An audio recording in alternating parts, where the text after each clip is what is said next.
Hello friends, welcome back to my channel Bong Joyshree. কেমন আছো তোমরা সবাই? আশা করছি সবাই ভালো আছো, আমিও ভালো আছি। ভালো না থাকলেও আমাদেরকে ভালো থাকতে হবে, নিজেদের জন্য, নিজেদের পরিবারের জন্য সবসময় হাসি খুশি থাকতে হবে। এখনকার যে বর্তমান পরিস্থিতি, চিন্তার ভাঁজ সবার কপালে। কারণ আমরা মায়েরা বা মেয়েরা রাস্তায় যে সেফ নই, সেটা বারবার আমাদেরকে মনে করিয়ে দিচ্ছে একটাই ঘটনা, এবং সেটা নিয়ে যে কালচার চলছে সেটা নিয়েই আজকে একটা বড় খবর কানে এলো, যেটা হচ্ছে সিনে বাপের এগেনস্টে সৌরভ গাঙ্গুলি কেস ফাইল করেছে। হ্যাঁ, তো আমি ওনার ভিডিও দেখি না, সিনে বাপের কোনো ভিডিও দেখি না। তো উনি প্রচুর বড় একজন, মানে কি বলবো, ক্রিয়েটার, কিন্তু তারপরেও রোস্টারদের ভিডিও আমি দেখি না। ঠিক আছে, তার কারণ রোস্টাররা রোস্ট করে, আমরা হয়তো পার্সোনাল অ্যাটাক করেছি বা আমাদের কন্ট্রোভার্সি লেভেলটা আলাদা, কিন্তু রোস্টাররা যেই ধরনের রোস্ট করে, তো আমি সচরাচর কোনো রোস্ট চ্যানেলের রোস্ট দেখি না। ঠিক আছে, তো খবর পেলাম, মানে খবরেই দেখলাম যে সিনেবাপের এগেনস্টে সৌরভ গাঙ্গুলি কালকে কেস ফাইল করেছে। তো তার জন্য কিউরিসিটি বশত দেখতে গেলাম যে কোন ইসের ওপরে কী জন্য সৌরভ গাঙ্গুলি কেসটা করলো। তো দেখলাম যে মানে প্রতিবাদের মধ্যে, সত্যিকারের প্রতিবাদকারীদের মধ্যে কিছু জোকার। দেখো, রচনা ব্যানার্জি, ঋতুপর্ণা সেনগুপ্ত, কাঞ্চন মল্লিকের বক্তব্য, ঋতুপর্ণা সেনগুপ্তের মানে বেঢপ অ্যাক্টিং, আর রচনা ব্যানার্জির ফেক চোখের জল নিয়ে অনেক মন্তব্য হয়েছে, অনেক ভিডিও হয়েছে, এবং আমরা দেখেছি কাঞ্চন মল্লিক নিজের বেফাস মন্তব্যের জন্য কিন্তু ক্ষমাও চেয়েছেন। ঠিক আছে, এবং ঋতুপর্ণা সেনগুপ্তকে কোথাও এরকম মানে প্রতিবাদে যাওয়ার ফলে তাকে এমন অপমানিত করা হয়েছে, সে অপমানিত হয়ে বাড়িতেও ফিরে এসছে। তো যাই হোক, এই ব্যাপারগুলো নিয়েই সিনেবাপ ভিডিও করেছে, এবং এবং সেখানে আমার মনে হলো সৌরভ গাঙ্গুলি যে কেসটা করেছে, আমি হলেও তাই করতাম। হ্যাঁ, আমি হলেও তাই করতাম। বলছো বলো, রোস্ট করছো করো, কিন্তু সে ডাইরেক্ট, সৌরভ গাঙ্গুলি একটা বেফাস মন্তব্য করেছে যে বিচ্ছিন্ন ঘটনা, সে হয়তো এটাকে তার বিচ্ছিন্ন ঘটনা বলে মনে হয়েছে, সেটা সম্পূর্ণ তার চিন্তা ভাবনা, কিন্তু তাই বলে তার সন্তানকে টেনে, তার মেয়েকে টেনে এই ধরনের কথাবার্তা, তোমার মেয়ের সঙ্গে যখন যদি হয়, তোমার মেয়ের সঙ্গে ভবিষ্যতে হতে পারে। আরে ভাই, তোদের মেন্টালিটি যদি তোরা চেঞ্জ না করিস, তাহলে এগুলো তো হবেই। এখনও যদি এরকম একজন বড় রোস্টার সে সৌরভ গাঙ্গুলিকে অ্যাটাক করে বলছে তোর মেয়ের সঙ্গে ভবিষ্যতে হতে পারে, তোর মেয়ের সঙ্গে ভবিষ্যতে হবে,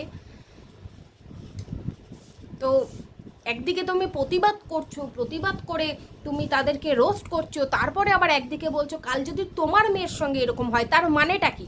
তার মানে তোমাদের ছেলেদের জাতেরা শুধরাবে না। আজকে তোমার ঘরে যদি ছেলে আসে, তার মানে তাকেও তুমি একটা রেপিস্ট তৈরি করবে। হ্যাঁ, তোমার মেয়ের সঙ্গে যদি এরকম ঘটনা ঘটে, অনেক পুলিশদের ক্ষেত্রে বলা হচ্ছে তোমার ঘরেও মেয়ে আছে, তার মানে কি রেপিস্টদের বাড়া মানে দেওয়া হচ্ছে, ছাড় দেওয়া হচ্ছে যে যাও পুলিশের মেয়েকে গিয়ে ধর্ষণ করো, যাও আইনজীবীর মেয়েকে গিয়ে ধর্ষণ করো? হ্যাঁ, যেহেতু সৌরভ গাঙ্গুলি একটা বেফাস মন্তব্য করেছে যে এটা একটা বিচ্ছিন্ন ঘটনা, সুতরাং তার মেয়েকেও এই রেপের বলি হতে হবে। একদিকে প্রতিবাদ করছো, একদিকে প্রতিবাদের নামে তুমি রোস্ট করছো, আবার অপর দিকে বলছো তোমার মেয়ের সঙ্গেও কালকে না হয়, তার মানে তো রেপিস্টদেরকে তোমরাই মানে দিচ্ছ যে তোমরা তোমাদের কাজ করে যাও।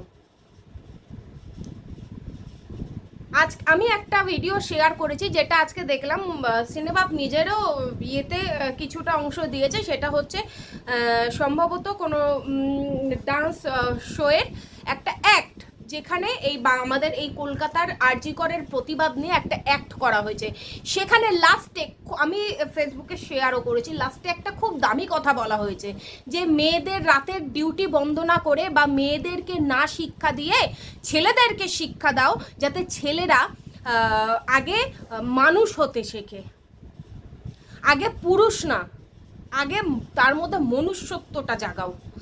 মেয়েদেরকে তো আমরা জন্ম থেকে শেখাই ব্যাড টাচ, গুড টাচ, হ্যান টাচ, ট্যান টাচ, কোনো টাচে কোনো কাজ হয় না, কোনো টাচে কোনো কাজ হয় না। আমার মেয়েকে পড়াতে আসে যে দিদি, তার ছোট মেয়ে তার দাদুর সঙ্গে ব্যাংকে গেছে, সেখানে গিয়েও একজন তার সঙ্গে অশ্লীল ব্যবহার করেছে, বাচ্চাটি চুপ ছিল। আমি বললাম তখন, কেন চুপ ছিল? ওকে প্রতিবাদ করতে হবে, নিজের প্রতিবাদ নিজেকেই করতে হবে, কারণ যাদের এই জায়গা থেকে মানে কি বলবো নোংরা, তাদের এই জায়গাটা যতই কঠিন শাস্তি দাও না কেন তারা কোনোদিনও শুধরাবে না, ঠিক আছে? তারা সুযোগ নেবেই, তারা সুযোগ নেবেই। সুতরাং এইসব ছোটবেলা থেকে শিক্ষা দিতে হবে, ছেলেগুলোকে মানুষ করতে হবে, তারপরে তোমরা প্রতিবাদে নামো।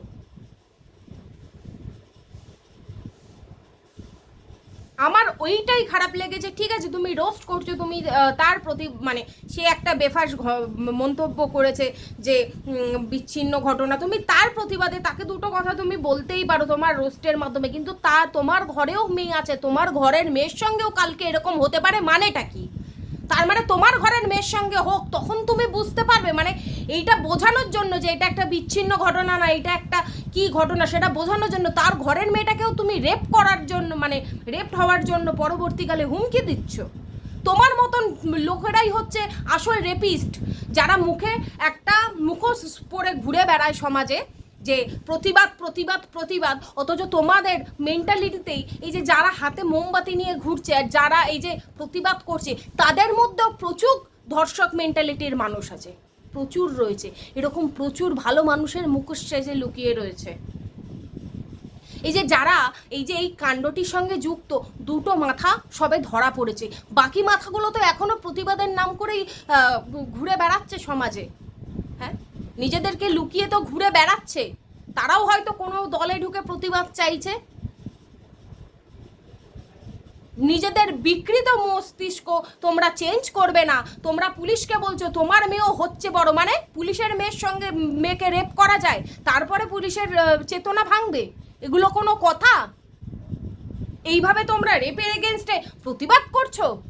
ছি!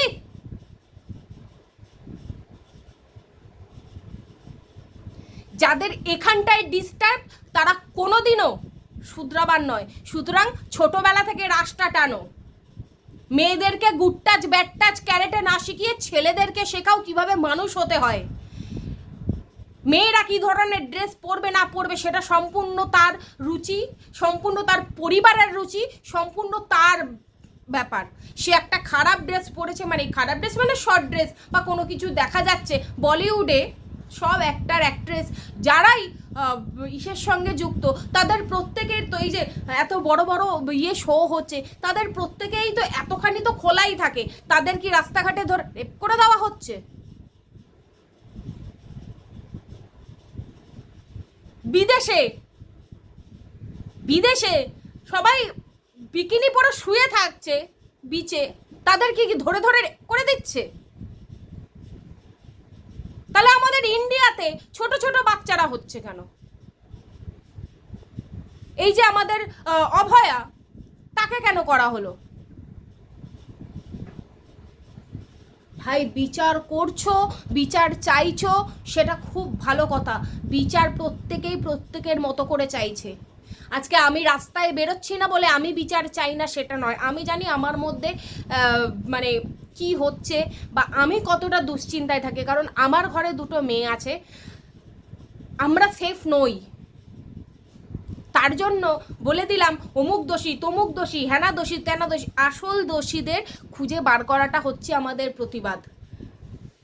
এখন সেই প্রতিবাদের মধ্যে রং মেশানো হচ্ছে, রং।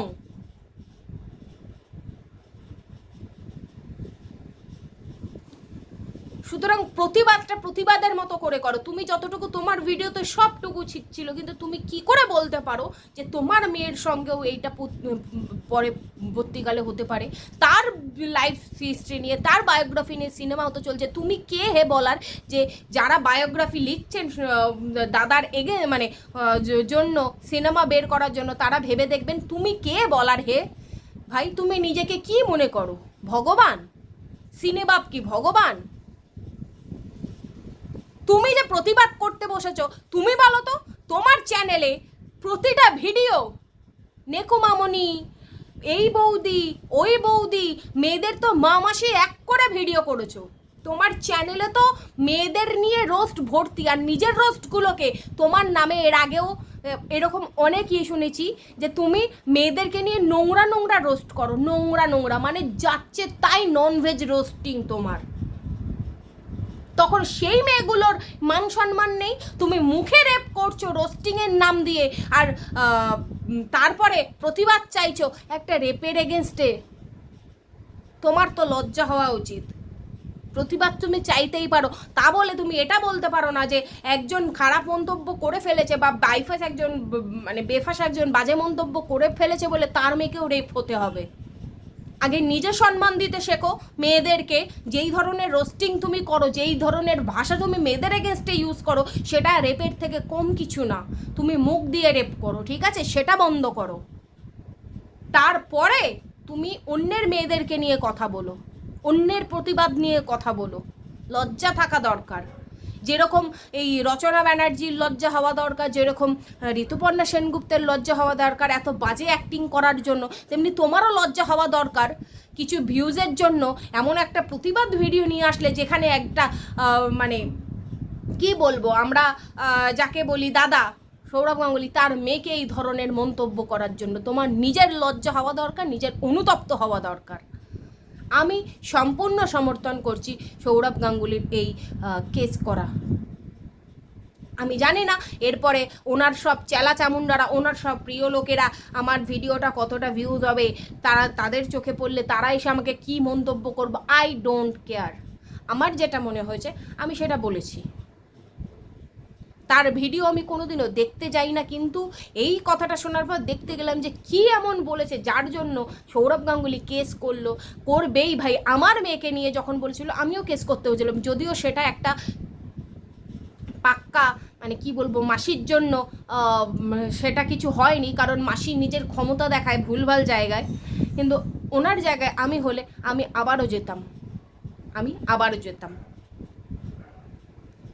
যে বেফাস মন্তব্য করবে তার মেয়েকে, তার বউকে, তার ইয়েকে করাই যায়, এই হচ্ছে তোমাদের প্রতিবাদ।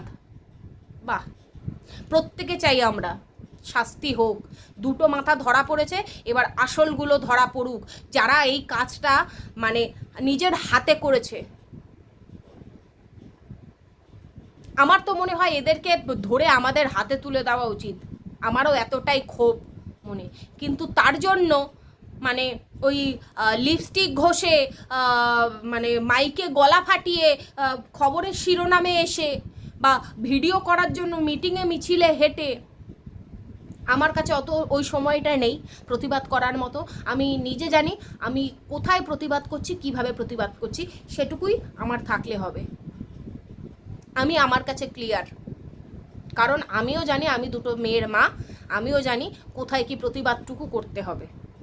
আমি আমার মতো করে প্রতিবাদ করি।